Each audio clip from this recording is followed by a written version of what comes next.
Welcome to this episode of Just Another Lens, where I have my guest, Dr. Khushboo Patel, a chiropractic doctor, otherwise known as the chiropractic alchemist.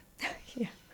I assure the listeners this is intriguing as it sounds, and what we hope to do today is uncover the secrets of chiropractic interventions. And bust some myths, and hopefully get inside your mind, Khushboo, as to how you approach this and how it can benefit people, whether they're young or old, because it's been a journey for me to understand and discover that over the last few months with you, and I just really wanted to share that with everybody out there. Yeah, perfect. Sound good? Yes, sounds great. So I was born in New Zealand, raised in Fiji for about 8 years of my life, and then moved back to New Zealand. Had the best childhood you could possibly imagine. Like island life, really chilled out, no stresses, and I had all my family with me. And so they were really the best years of my life. And then I think from there went back to New Zealand, studied like high school, all of that, university, then went to Australia to work, and then finally came to the UK. So in that home environment, tell me what the dynamics were, who are the influential people in your life, and where did you fit into that world? What was your character that you played and you felt you played? Well, my childhood name was Nini. Okay. And so I was a bit of a stereotype to a Nini, and I don't know if that even makes sense, but I was the daddy's girl. Okay. I was the princess, and not spoilt, but really, really loved. Like, I had a lot of love growing up, and I was brought up in an extended family, so had my great-grandparents, grandparents, uncles, aunts, you name it, like cousins and all sorts. And so I just felt like I just had so much attention and so much love throughout my formative years, which I think is just so important for everyone to be able to experience. So I was fortunate enough to have that. And do you have a sibling? Yes, I've got my older brother. And again, like, I think with siblings, there's always like a bit of a tiff, this, that, and the other. But again, with my brother, just so much love. He always was very protective of me, but in like a nice way. He also used to not be embarrassed of me, which was quite nice as well. Because like in high school, I'd just go up to him at lunchtime and be like, oh, I need some money for the canteen. And he'd like happily give me so much money, and I didn't know where he got it from, but he would give me money, and my friends would be like, oh my God, your brother's so cool. And like, I'd be like, yeah, I know, that's my brother. So I was obviously very proud of him, and I felt like he was the same with me as well. So there was a lot of love, still is, but yeah, just very fortunate to have that. I mean, look, it sounds like an idyllic childhood. Yeah, definitely. Why am I reflecting on that? Because in my childhood upbringing, I had a lovely elder brother who went on and became a doctor. We call him Mad Doc. He calls himself Mad Doc, actually. Yeah. The most funny guy I know, but incredibly insightful and intelligent. But I realized now in the rearview mirror, I was playing a role.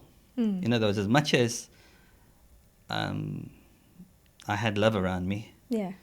There was a level of conditioning which I wasn't aware of then. Yeah. Does that make sense? Yeah, I had the same thing. Yeah, so you start to then, I look back at my tape and I go, so I would play the innocent younger brother. I would play the dutiful this. Yeah. I looked up to him incredibly. I'm sure in the same way, it's all genuine, but I probably then played that role too much for too long, I think. Yeah. How does that sound for you? Yeah, it definitely rings a bell, because for me, Nini was basically, no one took her seriously. Like, you didn't have to worry too much about her. She was fun-loving. Everything was great. It was just, everything was just a little bit of a joke type of a thing. Nothing too serious in life. And so I didn't take life too seriously either growing up.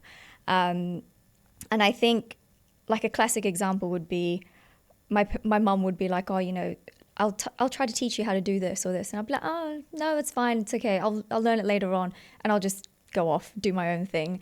And I would, climb the roof of our house and go to our neighbor's place, play with them for ages and come back whenever I wanted to, type of a thing.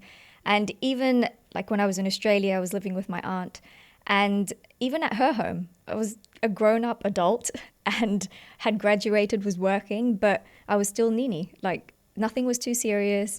She'd be cooking and I'd be blasting up Bollywood music and dancing around her and just making life really fun. Like, that was just how I lived life. So there was no expectation on you. And funnily, there was no expectation on me, but there was too much. Yeah. So for me, nobody cared, they worried about me. But for me, it was because he'll always figure it. Yeah. It was that expectation. Yeah. So for me, it worked against me because the pressure just built and built and built and built. And I couldn't reach out for help. It sounds like for you, it's the opposite. It was opposite, complete opposite. There was no pressure, and so there was no drive, and there was no direction as such. And so it was all kind of my own onus to do whatever I wanted to. And again, because there was no drive, there was no direction, I kind of stumbled into whatever I wanted to do, and then had to think back and say, oh, this wasn't really the right path for me, until later on I found the right path in terms of chiropractic. So again, there's something valuable in that. That as much as we can talk about it being perhaps too free, for one of a different phrase, actually that level of freedom that allowed you to then figure it out and without the pressure, then probably allowed you to get into, this amazing journey you're on now. Yeah, and also something I'm really passionate about, which I think is another thing that I'm really grateful for, because a lot of people go into jobs that they think is the right thing to do, or, I should do this because this will get me X amount of money, or whatever it is, whatever the reasoning is. I was doing it because I was like, this is really what I want to be. And so I think that was, I guess, the silver lining in the whole Nini stereotype, that I was allowed and I was given that kind of freedom to look into my journey. And it was at a later stage as well, which a lot of people will be like, it took you a degree and then to do another degree to figure it out. But I'm still very, very glad and grateful that that was the way that the journey unfolded. So, Dr. Khushboo Patel, chiropractic doctor, was there a moment when you decided this is what's for me and this is what it means to me? Yeah, I think it was a moment brought on by my Masi, my aunt. She's a great thinker. I guess that's the best way to put it. And she got me on a phone call one day and she said, oh, I was studying pharmacology beforehand, absolutely hated it, and wasn't doing well at it as well because I just didn't care to learn it well. And so she called me and she goes, oh, Beta, you're doing this degree and what's your plans?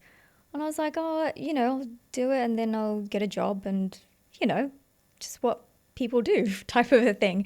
And she goes, but, my thinking is, and she said it really nicely because she didn't want to be as straight up about it, but the whole point was, this is not how you live your life. It just doesn't go with your ethos and how you live your life. You're a very healthy individual that does everything on a preventative type of measure, and all of a sudden you're going into a profession where you're in a reactive type of environment where you need this medication for this purpose, blah, blah, blah, blah, blah.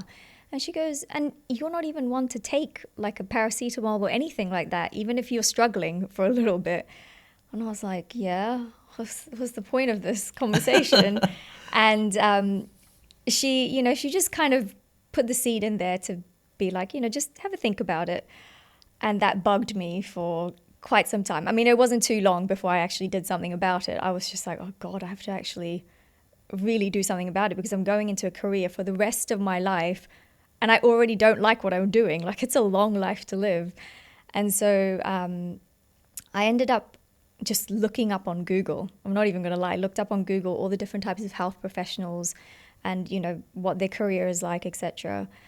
And I called up New Zealand College of Chiropractic. That's where I studied. And I asked the receptionist there, I said, so what is a chiropractor? I had no idea. And she goes to me, well, this is what it is. And I was like, so what do they do exactly? And I can't even remember what she said, but she put it so simply. She's not even a chiropractor herself, she put it so simply that I was like, this is what I want to do. And I realized that, you know, when you grow up and you're playing Doctor or whatever it is that you're playing and pretending and imagining that you're going to be when you grow up, I used to pretend to be a healthcare individual, but I never was giving medication in my play. It was always advising people about their health. Wow. And then obviously the chiropractic part was missing because I had no idea what it was. But that was when that moment occurred for me, and I was like, okay, this is great.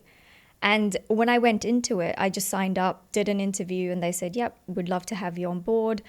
And my dad was like, do you want to finish your degree and maybe get a job first before you go into another degree? And I was like, no, I'm not wasting my time anymore. I know what I want to do, and this is what I'm going to do. First time I ever defied my dad.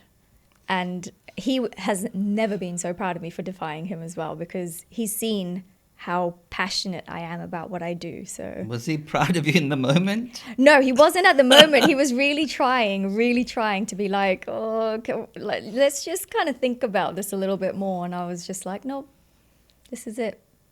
You started that journey of study. Something you mentioned before we go there. You mentioned your aunt said, you've never been somebody who's taken medicine. Yeah. You've been somebody who's dealt with preventative therapies. Or what's that about? Tell me about that. I don't understand what that means. So what were you like, and what did you do? I don't actually know. Like, I think it was just something that inherently was, you know, passed on to me maybe by my parents and just the elders in the family. Like, no one, you know, gave into medication unnecessarily. Like, there's always a time and a place for it, of course, but it was always like, okay, well, you've got a headache. Have you drunk enough water? Have you had food? Why don't you go have a rest? Instead of pop a pill, it'll go away and you carry on. So it was very much like, listen to your body and what is it telling you? And I think, again, like, I grew up loving salads. Like, I would eat salad for a meal and like not eat the main meal. And my mum used to worry, and she'd be like, she's not growing. And like, you know, she'd take me to the doctor and be like, should we do some kind of test? You know, she's not growing. And the doctor would be like, you know, have you seen your size? You're tiny. Your daughter is genetically going to be tiny as well. And so I remember those kind of messages in my mind were kind of obviously programming to realize that I was doing the right things, and it's okay for you to be you, and for you to have that journey of understanding your body and what works for you, because at the end of the day, everyone's bodies are different. So I don't have to be a certain height and a weight for me to be normal. And so, yeah, I think that was kind of subliminally passed on to me with just the way I grew up with my parents. I remember coming to you with a pain here that I just couldn't get rid of. I don't know how the heck I got it. And this little petite person in front of me, okay, asked me a few questions, which, okay, yeah, I just answered. Tapped my this, tapped my that, and I went, okay, just wait here. And then she pulled and she did something that I can't believe this frame can do. Can possibly do. So much strength. And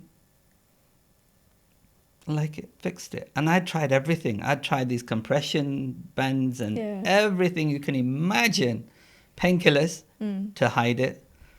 I thought, okay, there's something to this. It's more than just this, right? So every time, then it's just the one person to go to is Khushboo. So, but chiropractic's much more than that, clicking bones and stuff. So what's your philosophy? As I said, you're the chiropractic alchemist. So there is already a chiropractic philosophy, and the philosophy is that you're trying to optimize the function of your nervous system. That's just the simple way of putting it. And when you look at it that way, it sounds great, but in actual practice of how we do what we do, it's so much more complicated than that, because every individual is different. You've got through different experiences in your life. Your wife would have, your kids would have, even though you lived in the same household, the stresses that you take on in your life are going to shape the way your nervous system reacts. And so that reaction is kind of like an all-encompassing body, basically. So all these reactions that we have, all the inputs that we get put into our body or our frame, everything reacts. And it reacts because our nervous system is designed to pick up on everything that's going on around us. It does it so silently that you don't realize, and things build up. And then when it's had too much, it starts to show you symptoms. But that's basically the philosophy about how each individual can experience chiropractic in such a different way. So you could have come in for, let's just say, low back pain. Mm-hmm. And I could have adjusted your whole spine, because we don't just focus on your low back. We adjust the person, the body, and your whole spine and your whole body, because your toe could be interfering with something here, and this could be interfering with something there. My toe. Yeah. And so like your glutes could be weak, and that's causing your shoulder to overwork on the other side. Compensation patterns occur. Our body is brilliant. Okay. I think it's so underrated in terms of the amount of functions that our body has. And in kind of like a hierarchy of what's really important, our nervous system controls everything. So it's pretty damn important that we take care of it. But people don't realize that there's a route to be able to take care of it, and also there's an importance behind it. So yeah, basically the philosophy with how I work and what I do when I have a person in front of me is, so it's not just your body that I'm adjusting. I'm also trying to figure out, what's your life like? What are you going through? What are your stresses? What is causing your body to react in this way and compensate in this way? Because until I don't understand that, I'm literally just pushing buttons, and it's a Band-Aid effect, and off you go. So It's really trying to get to the root cause of the problem, to say, oh, you've got this stress going on. Maybe that's causing you to clench your jaw a lot more than you realize. You might be grinding your teeth at night or just clenching at night. And that's why your neck's in a crappy place right now. And no matter how much we try to adjust it, your neck just doesn't want to move, because there's something else causing it to just lock down. And so understanding that kind of, I don't know what you would call it, but just that cycle of this causes this and this causes that type of a thing is really, really important to address a person.